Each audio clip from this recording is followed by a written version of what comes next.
What does it take to carry the hopes of an entire nation on your shoulders and then stick the landing twice? Today, we're stepping into the world of sports where perfection isn't just a goal, it's the baseline. Tingin ko kasi sa sarili ko, I'm a challenger po. He is the man who redefined Philippine sports history in the heart of Paris. 2 Olympic golds, a cabinet full of world championship medals, and a mindset that is as flexible as it is unbreakable. Kilala ko kung sino ako, kung ano ba ako, kung ano pa yung mga kaya kong gawin. So, hindi pa tapos yung journey ko. But beyond the podiums and the parades, who is the athlete that refuses to stop even after reaching the pinnacle? Maraming types yung pagiging successful sa buhay, sa sports. Yung maging healthy ka lang, it's already a success, boy. We're diving deep into the grit, the gains, and the grind of being an Olympic champion. I'm your host, Brent Valdez, and this is the Young Achievers Podcast. And joining us today, the golden boy himself, Carlos Yulo! Woohoo! Bro, it's an honor. It's an honor to have you here sa Young Achievers Podcast. Kanina, yun nga, backstage, nanginginig ako because, napanood ko yung actual game mo on YouTube and nakita ko yung journey mo rin, kung paano mo pinaghirapan ito. And bro, let's time travel. Kung babalikan mo yung oras na bata ka pa, ano yung masasabi mo sa young Carlos Yulo doon sa napakahaba at napakagandang journey ahead? Gusto ko lang po muna mag-thank you po for inviting me here po. It's a good experience po for me also na ma-share po yung story ko. Ayun po. Siguro masasabi ko po doon sa batang Carlos Yulo po, sobrang ginalingan niya. Di siya sumuko sa kung ano yung gusto niyang abutin especially sa gymnastics. Mm-hmm. And nakaka-proud lang talaga po na hindi siya sumuko. Pinagpatuloy niya kahit sobrang daming pagsubok yung dumating sa kanya. Hindi lang sa problema sa gymnastics. Also problema din sa life and growth ng buhay. So, natutuwa lang ako. And sobrang grateful ko na wala akong gustong baguhin sa kung ano yung naging path niya.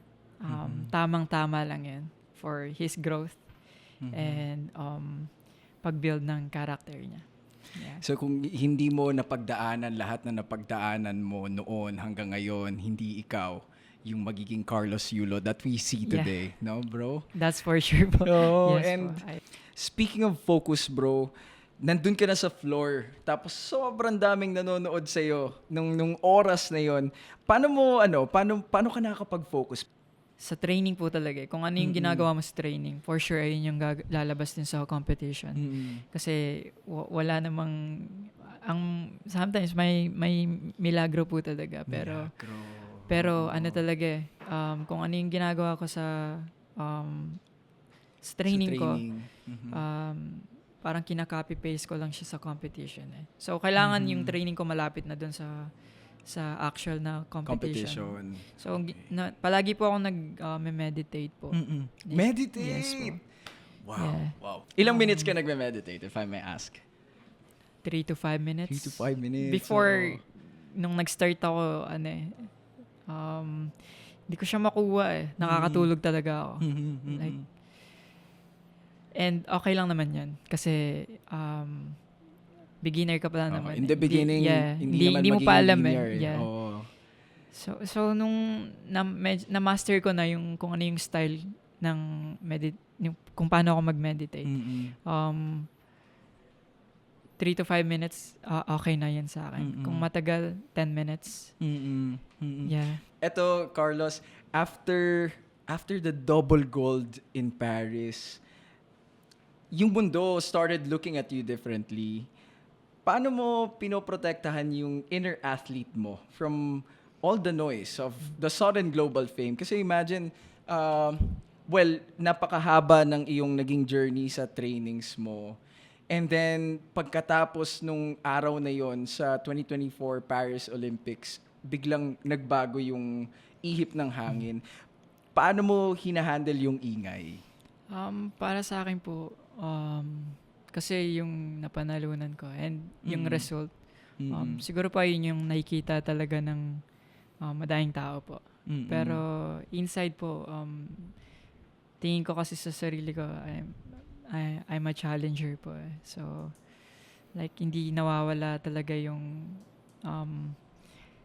i-challenge ko yung sarili ko sa mga bagong experience, possibility, mistakes, failures, and natatanggap ko sa sarili ko na okay lang yan. And I'm really grateful sa kung ano yung na-achieve ko. Yung attention na nakuha ko, I feel like it's part of the success na nakuha ko or na na-build ko po. So I'm just really grateful. Pero iba yung character ng atleta. Si Carlos Yulo na atleta sa Carlos Yulo na nasa outside po ng sports. Outside ng sports. Parang magkaiba po siyang personality and characters po. If you can walk us through, paano ba si Carlos Yulo pag nasa loob na ng field? And Carlos Yulo, pagkatapos ng mga tumbling and tricks and routines na nakikita ng lahat? Pagdating po sa training and sa sports ko po, makulit ako pero ako lang mag-isa, parang ganun po. Like, hindi ako natatakot kasi mag-try po kahit ano. Maligalig po. Pagdating sa galaw, hindi yung maligalig sa pagsasalita, yung mga ganun. Sa galaw po, na gusto ko yun i-try. Pag may nakita ako, gusto ko masubukan, ma-experience anong feeling niya. Kahit di ko siya like totally 100% magawa. Parang ma-experience ko siya as a gymnast.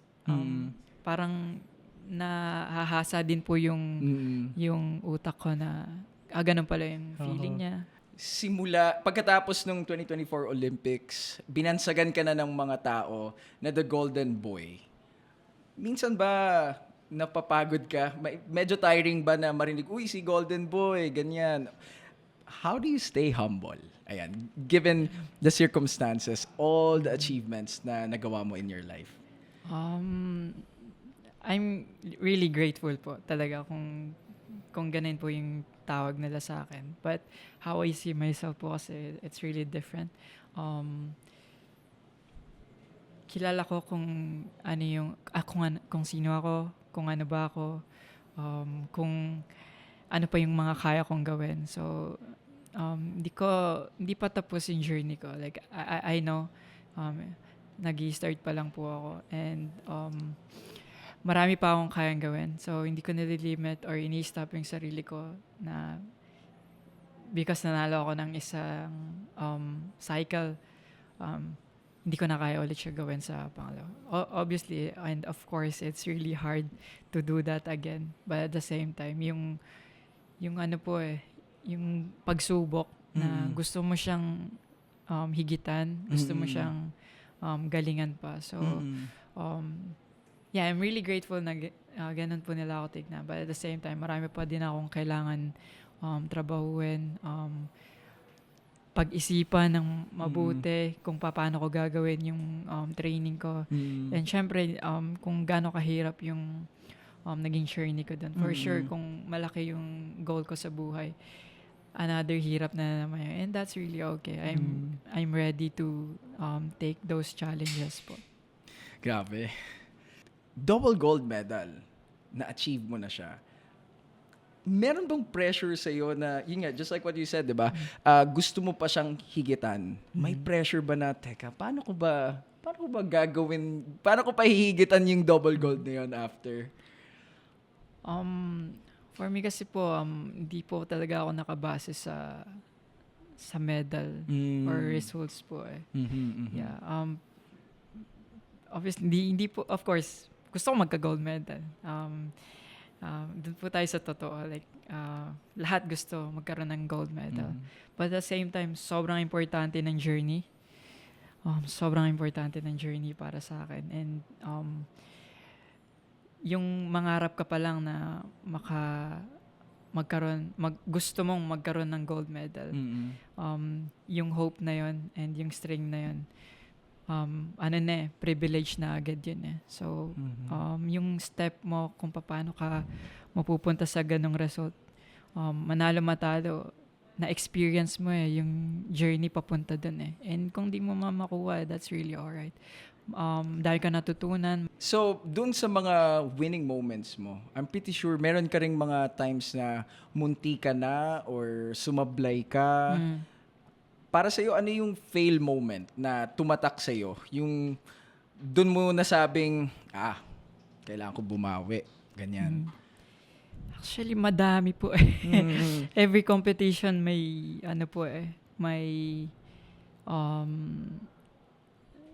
maganda naman po sa akin, hindi ako nanghihinayang. Hindi talaga. Like, pag tumayo ako doon, like, all out po talaga yun. Wala sa dictionary mo yan. Ngayon, kung nagkamali ako, like, minsan nakaka-frustrate kasi nagkamali ako eh. Pero, at the same time, di din naman ako perfecto. Lahat, especially pag sa sport po, expect mo na yun na matatalo ka. Like, lahat naman din tayo, like, mga natalo na sa buhay or sa competition. Yung mga nanalo lang yung mga resilient talaga na hindi natatakot mag-try. So ako, may mga unexpected moment po. Pero yung pag-bounce back po talaga eh, kung paano mo siya i-handle, kung paano mo siya tignan kung paano mo siya tignan. Like, kung ano yung perspective mo, paano ba't ka nagkamali? Mamasamain mo ba? Iintindihin mo ba? Like, anong mas pipiliin mo? Para sa akin, ganun ko po siya hinahandle para hindi din ako nai-stress. And alam ko po yung next step ko kung paano ko siya i-execute po ulit sa mga next na competition. Bro, Carlos, let's go back to 2021. Yes po. Tokyo Olympics. Walk us through. Ano yung naramdaman mo? First ever. Yeah. Oo.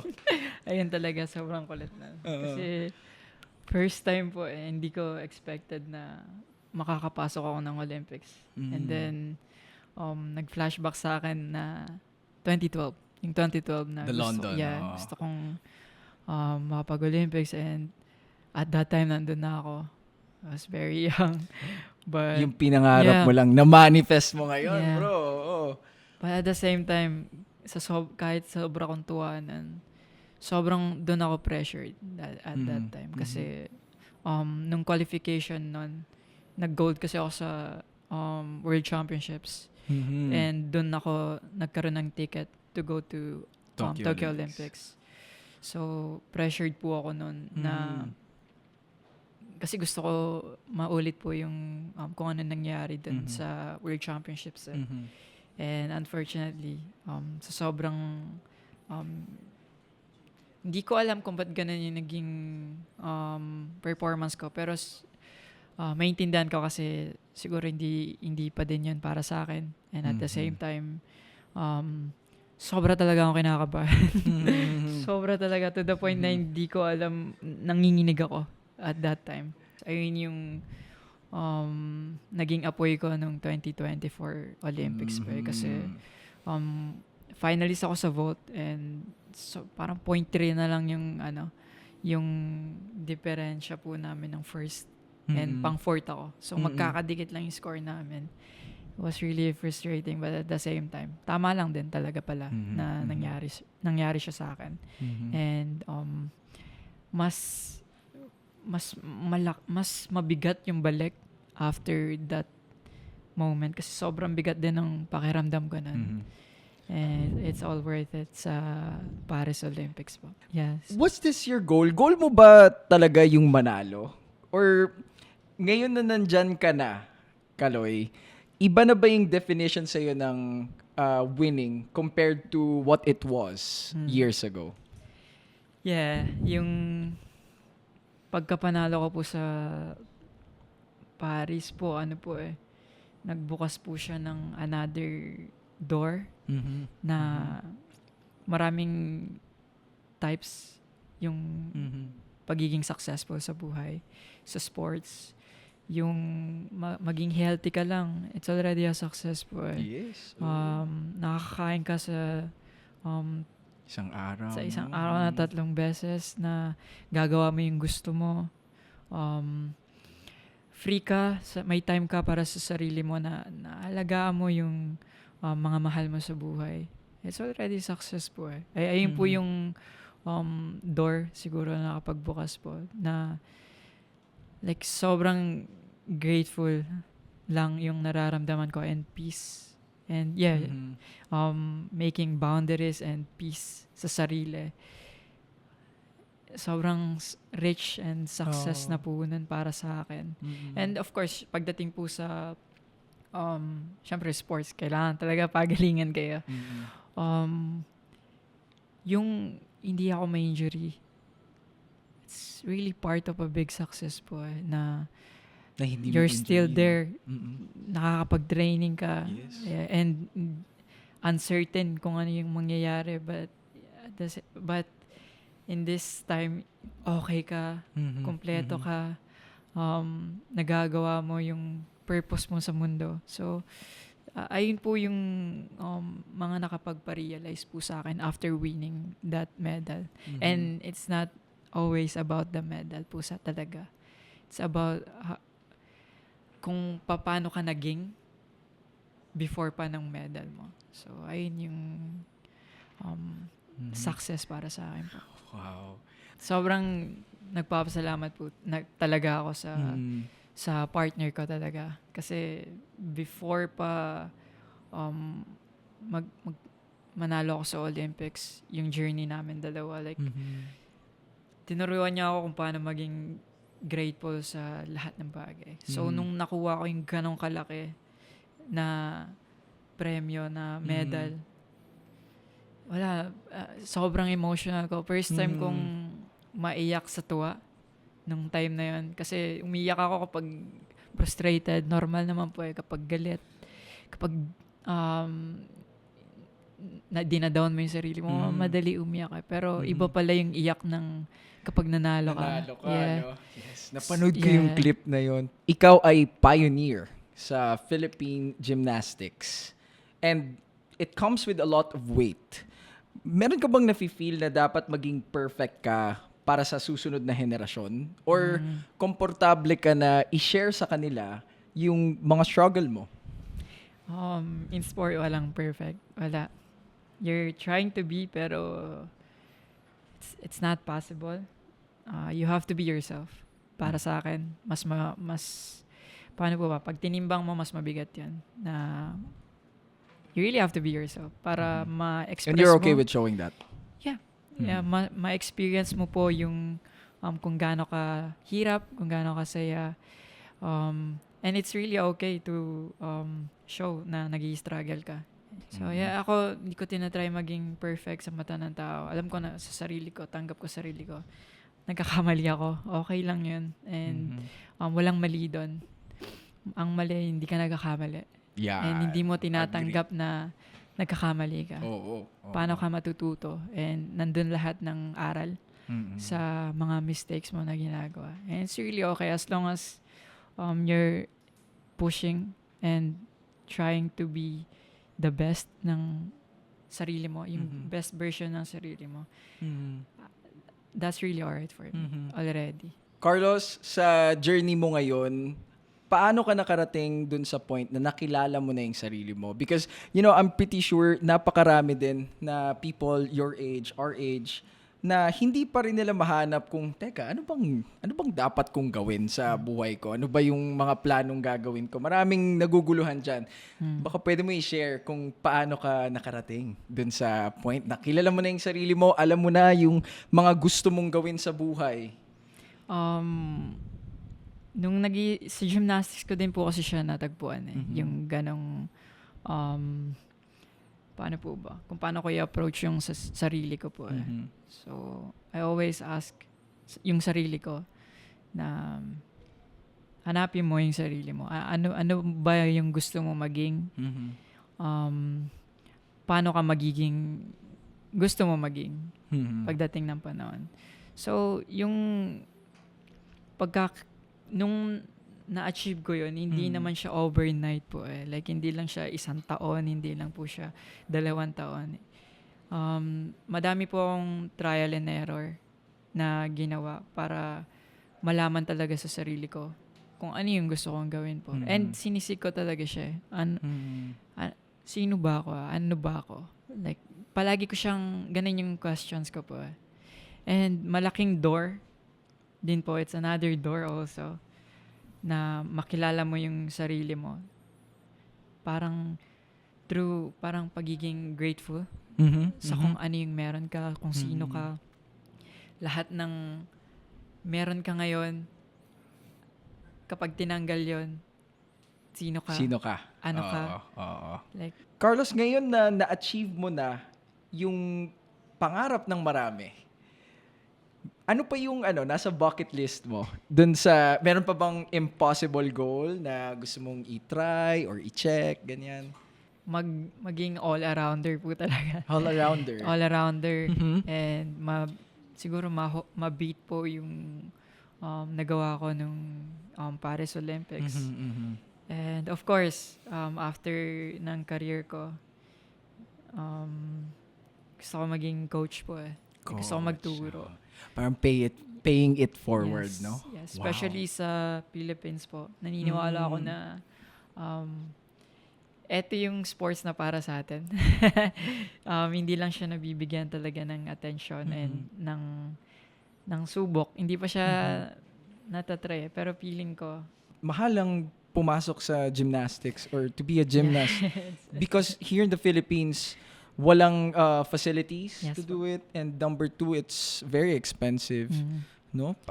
So you want in the future, yes po. gusto mong magtayo ng sarili mong gym? Actually po, like, it's ongoing. Uy! Yes po. Oh, wow! Hopefully matapos siya next year. Next year! Oy, Yes. next year na agad, ha? Yes. Saan ito? Dito lang din ba sa Manila or in the Philippines? Sa Philinvest, Alabang po. Nice! O, ayan na. Paghandaan nyo na to. 2028, 2 years na lang, magkakaroon ulit ng another Olympics. Sasali ka ba ulit? Of course po. Yes po. Yes po. Yan. So, ngayon pa lang, marami na ring preparations ang Yes po. nangyayari. And Yeah. ano pa yung mga paghahanda mo para sa 2028 Olympics? Yes po, maraming plannings po Mhm. right now and competitions. Carlos, sa lahat ng nakikinig sa atin ngayon, nanonood ng The Young Achievers Podcast, sa lahat ng kabataan na hinahanap pa yung footing nila, anong plano nila in life, ano yung advice na maibibigay mo sa kanila? Para sa akin po, hanapin niyo yung sarili niyo talaga. Like, kung ano yung gusto niyong gawin sa buhay, maging obsessed kayo sa kung paano kayo magiging better every day. Like, it doesn't really matter kung hindi kayo pare-parehas ng gusto maging.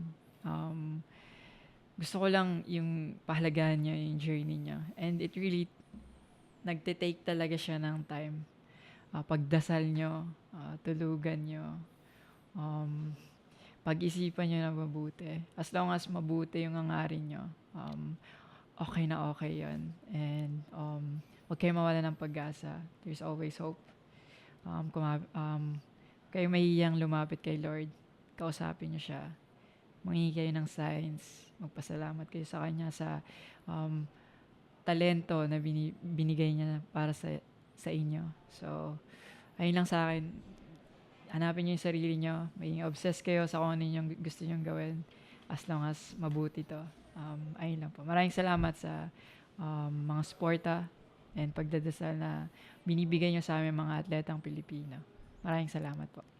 We often see the gold medals and the perfect tens. But after talking to Carlos Yulo today, it's clear that the real achievement isn't the trophy. It's the decision to get back on the mat every morning, even when the world thinks you've already won it all.